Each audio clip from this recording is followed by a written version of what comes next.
घर फिरलं की घराची वासेही फिरतात या म्हणीचा प्रत्यय आणून देणारी घटना धुळे जिल्ह्यातील धुळे तालुक्यात असणाऱ्या महिंदळे गावात घडली. या गावात भटू पाटील वाहन चालकाचा व्यवसाय करून आपल्या कुटुंबाचा उदरनिर्वाह करत होते. त्यांचे स्वतःच्या मालकीचे घर, स्वतःच्या मालकीचा बक्कळ प्लॉट्स, स्वतःच्या मालकीचे वाहन असल्यामुळे त्यांची सांपत्तिक स्थिती सधन होती. भटू पाटील यांना पहिला मुलगा झाला तेव्हा कुटुंबात जल्लोषाचे व आनंदाचे वातावरण झाले होते. म्हणून त्याचे नाव आनंदा असे ठेवले गेले. पहिला मुलगा म्हणून त्याचे भरपूर लाड कौतुक होत होते. त्यानंतर त्यांना दुसरा मुलगा झाला. त्याचे नाव प्रदीप ठेवले असले तरी जन्म नाव दगडू असे होते. त्यानंतर 2 मुली झाल्या आणि घर भरल्यासारखं झालं. सांपत्तिक स्थिती चांगली असल्याने संसाराचा गाडा चांगला चालला. महिंदळे गावात भटू पाटील हे भटू खैरनार म्हणूनही ओळखले जायचे. त्यांनी आपल्या मुलांची नावे शाळेत टाकताना भटू पाटील म्हणून न लावता भटू खैरनार अशी टाकल्यामुळे त्यांचा मोठा मुलगा हा आनंदा भटू खैरनार तर लहान मुलगा दगडू भटू खैरनार म्हणून परिचित होता. घरात मात्र सर्वजण त्याला प्रदीप असे म्हणूनच संबोधत असत. दरम्यान भटू पाटलांचे अकाली निधन झाले. आता साऱ्या कुटुंबाच्या पालनपोषणाची जबाबदारी भटू पाटलाची पत्नी जिजाबाई हिच्यावर पडली. तिने ही जबाबदारी लीलया पेलली. आईच्या कष्टाची जाणीव आनंदाला होती, त्यामुळे तो तिची काळजी देखील घेत असायचा. आनंदा खैरनार हा आता मोठा झाला होता. एका बांधकाम व्यवसायाकडे तो सुपरवायझर म्हणून काम करू लागला. वडिलांप्रमाणे आनंदाने आपल्या नात्यागोत्यात गावात चांगला जम बसवला होता. आता तो लग्नाचा झाला होता. आईने आनंदाचे लग्न मालेगावातील एका सदन कुटुंबातील मुलीशी लावून दिले. आनंदाला आपल्या आईच्या कष्टाची जाणीव असल्याने तो आईची खूप काळजी घ्यायचा. लग्नानंतरही त्यात तसभर देखील बदल झाला नाही. घरात 2 बहिणी आणि 1 भाऊ असल्याने भांड्याला भांडे लागायचे. त्याचा झडा मात्र आनंदाच्या पत्नीला लागत असत. त्यामुळे पती पत्नीमध्ये वाद होत असत. कधी कधी हा वाद मालेगाव पर्यंत म्हणजे आनंदाच्या सासरपर्यंत जात असायचा. त्यामुळे आनंदा खैरनार याच्याबद्दल सासरच्या मंडळीमध्ये थोडी नाराजी होती. जिजाबाईने 2 मुली वयात आल्यानंतर त्यांचे विवाह करून दिले. साक्री तालुक्यातील सदन घरातील मुलांची घरोबा झाल्याने 2 मुले संसारात रमून गेल्या होत्या. आता दगडू उर्फ प्रदीप बिनलग्नाचा राहिला होता. त्याच्यासाठी स्थळ शोधणं चालू होते, पण त्याला नोकरी नव्हती. शिक्षणही जेमतेम झाल्याने तो रिक्षा चालवायचा व्यवसाय करत असे. घरची सांपत्तिक स्थिती चांगली असूनही त्याला लग्नासाठी मुलगी मिळत नव्हती. दरम्यान आनंदा खैरनार याच्या बायकोचे आणि आईचे दगडूवरून खटके उडू लागले. घरात याना त्या कारणावरून वाद वाढत गेल्याने मानसिक शांततेसाठी आईच्या म्हणजे जिजाबाईच्या सल्ल्याने आनंदाने धुळ्यातच वेगळा संसार थाटला. धुळ्यातील चितारे रोड परिसरातील सुरतवाला बिल्डिंग जवळ आनंदाने भाड्याची खोली घेतली. तिथे तो आपल्या पत्नीसह राहू लागला. आईला सोडून आपल्या वहिनीने वेगळा संसार थाटल्याचा राग आनंदाच्या बहिणींना आला. त्या दोघे आनंदाला आणि त्याच्या बायकोला नेहमी टोचन बोलत असे. परिणामतः आनंदाच्या सासरवाडीला आनंद, त्याचा भाऊ दगडू, आई जिजाबाई आणि 2 बहिणींमधील रोष होता. दुर्दैवाने आनंदा खैरनार याच्या कुटुंबियामध्ये आणि सासरवाडीमध्ये कारणपरत्वे वितुष्ट निर्माण झाले होते.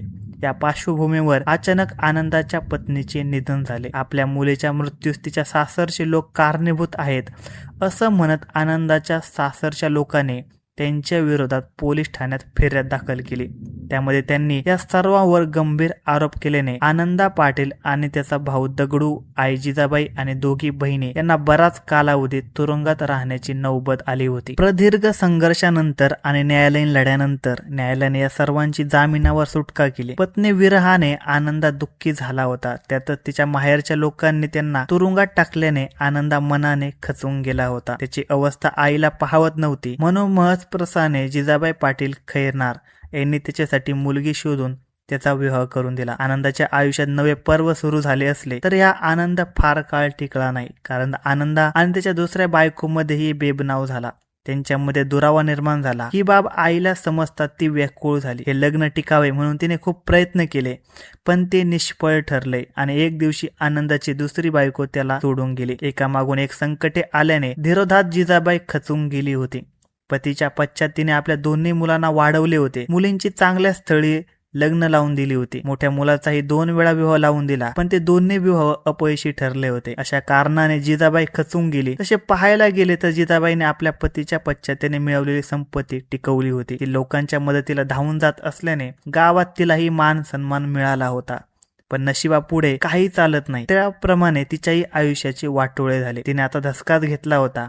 तसेच तिचा मुलगा आनंदाने धसका घेतला होता. जिजाबाईला पती निधनानंतर स्वतःची उपजीविका करण्यासाठी अर्धजनाची गरज भासली नव्हती, कारण दिवंगत पतीने तिच्या उदरनिर्वाहाची सोय करून ठेवली होती. मोठा मुलगा आनंदा एक सदन बांधकाम कंपनीत सुपरवायझर म्हणून काम करत होता, तर लहान मुलगा दगडू हा रिक्षा चालवण्याचा व्यवसाय करत होता. आर्थिक चिंता नसली तरी तिला आपल्या मुलांच्या भवितव्याबद्दल काळजी होती. तिच्या समोर तिचा मुलगा दगडू हा राहत होता, तर मोठा मुलगा आनंद हा धुळ्यातील चितारे रोड परिसरातील सुरतवाला बिल्डिंग जवळ भाड्याची खोली घेऊन राहत होता. मोठ्या मुलाचे 2 विवाह होऊनही ते अपयशी ठरले होते, तर दगडूचे लग्न अजूनही झालेले नव्हते. या कारणाने सतत बैचेन असलेल्या जिजाबाईला आणखी एक धक्का बसला. एके दिवशी आनंदाचा झोपेतच मृत्यू झाला. परिसरातील लोकांनी याची माहिती जिजाबाईला देताच ही भोवळ येऊन खाली पडली. शेजाऱ्याने तिला धीर दिला. परिस्थितीला सामोरे जाण्याशिवाय पर्याय नव्हता. अशा वेळी आपले दुःख पचवत जिजाबाईने स्वतःला सावरलं. आपल्या दुसऱ्या मुलासाठी तिने स्वतःला धीर दिला. आता तिचा दगडूमध्ये खूप जीव होता. दगडू हा रिक्षा चालकाचा काम व्यवसाय करायचा. तो घराबाहेर पडायचा तेव्हा जिजाबाई त्याला भरपेट नाश्ता द्यायची, त्याची काळजी घ्यायची. दगडू वयात आल्यापासून जिजाबाई त्याच्यासाठी मुली शोधत होती. तो विशेष शिकला नव्हता, त्याला नोकरी नव्हती. तो रिक्षा चालवत होता, त्यामुळे प्रयत्नाची शिकस्त करूनही जिजाबाईला यश आले नाही. जिजाबाईचे वय वाढत होते, त्यामुळे काम करण्याच्या क्षमतेत ती कमकुवत ठरत होती. दगडूचं लग्न झालं तर तिला खऱ्या अर्थाने आधार मिळणार होता, पण ते काही ठरत नव्हतं. अशातच दगडू उर्फ प्रदीपला दारूचं व्यसन जडलं. आता तो रात्री उशिरा येऊ लागला. दारूच्या नशेतच तो घरी येत असे. आई जिजाबाई त्याची वाट पाहत बसलेली असे. तो आला की त्याला जेवायचा आग्रह करत असे, पण तो नेहमीच मी जेवण करून आलो असे उत्तर देत असे. दगडूचे काही मित्र होते. त्यातील एक मित्र देवीदास सदाशिव हिवरकर, तो सुद्धा वाहन चालक होता, पण व्यसन मुक्त होता. धुळ्यातील साक्री रोडवरील शीतल कॉलनीत राहणारा देवीदास हा धुळ्यातील सुप्रसिद्ध जवाहर मेडिकल कॉलेजमध्ये वाहन चालकाची नोकरी करत असे. निर्व्यसनी देवीदासने 30 वर्षे नोकरी केली. कारणापरत्वे कॉलेज प्रशासन त्याला नोकरीतून काढून टाकले. आता तो खाजगी वाहन मालकाकडे नोकरी करतो. असा हा देवीदास समाजसेवक आहे. आध्यात्मिक असणारा देवीदास हा दगडूचा मित्र असल्याने जिजाबाई वेळ प्रसंगी त्याला बोलावून घेत असे. तोही तत्परतेने हजर होत असे. जिजाबाई ही देवीदासला म्हणत असे की तू 2 शब्द दगडूला समजावून सांग, त्याला व्यसनापासून दूर राहण्यास सांग असे सांगत असे. देवीदासही जिजाबाई आश्वासित करायचा. दगडूला शिव्यांची लाखोली व्हायचा. त्याची पोटतिडीक पाहून जिजाबाईला बरे वाटायचे. दगडूला त्याने खूप समजवण्याचा प्रयत्न केला, पण पालत्या घड्यावर पाणी अशी त्याची अवस्था होती. शनिवार दिनांक 23 मे 2026 रोजी दगडू घराबाहेर पडण्याआधी जिजाबाईने त्याला भरपेट नाश्ता करून दिला. तो नाश्ता करून बाहेर पडला. उन्हाच्या झळा वाढल्याने जिजाबाईला अशक्तपणा आला होता. अंगात ताप होता, तरी पोटच्या पोराची वाट बघत ती घरासमोरील ओट्यावर बसली होती. रात्रीचे 10 वाजले, 11 वाजले, 12 वाजले, तरी दगडू घरी न आल्याने तिचा जीव कासावीस होत होता. तिच्या मनात अनेक शंका कुशंका येऊ लागल्या. अंगात ताप असल्याने ती घरात गेली आणि झोपली. झोप काही येत नव्हती. मुलाच्या वाटेकडे तिचे डोळे होते. अशातच 1:30 वाजता दगडू दारू पिऊन घरी आला. तो सुखरूप घरी आला म्हणून जिजाबाईला हायसे वाटले. आल्या त्याने आईला म्हटलं, बसून काय राहिलीस, मला वाढ भूक लागली. असे म्हणता जिजाबाई त्यास म्हणाली, अरे आज माझ्या अंगात ताप होता, त्यामुळे मी स्वयंपाक केला नाही. दुपारची भाकर होती, तीच मी खाल्ली. दररोज न जेवता झोपणारा दगडू आज तिच्याकडे भूक लागली म्हणून जेवण मागत होता, पण त्याला आज ती वाढू शकत नव्हती. तिच्या मनालाही यातना झाल्या, पण दगडूला त्याचे काही नव्हते.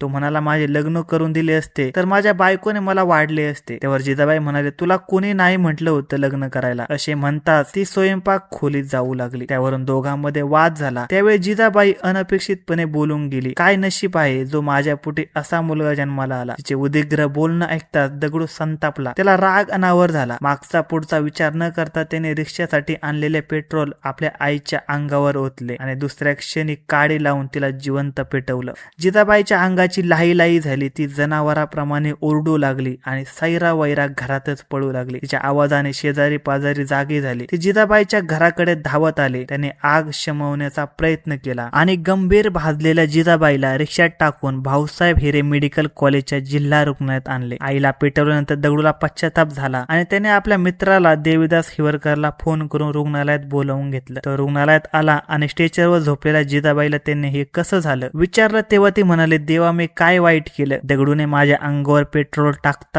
टाकून मला जाळलं. हे ऐकताच देवीदासच्या अंगाची संतापाने लाहीलाही झाली. पण आपला राग आवरत त्याने जिजाबाईला उपचार मिळवण्यासाठी धावपळ केली. दरम्यान ही बाब समजल्याने धुळे तालुका पोलीस स्टेशनचे कर्मचारी रुग्णालयात आले. त्याने जिजाबाईंचा मृत्यूपूर्व जबाब कटिबंध केला. जिजाबाई अतिदक्षता विभागात युद्ध पातळीवर उपचार सुरूही झाले, पण जिजाबाई वाचू शकली नाही. ती पहाटे मरण पावली. धुळे तालुका पोलीस स्टेशनला देवीदास हिवरकरने फिर्याद दाखल केली.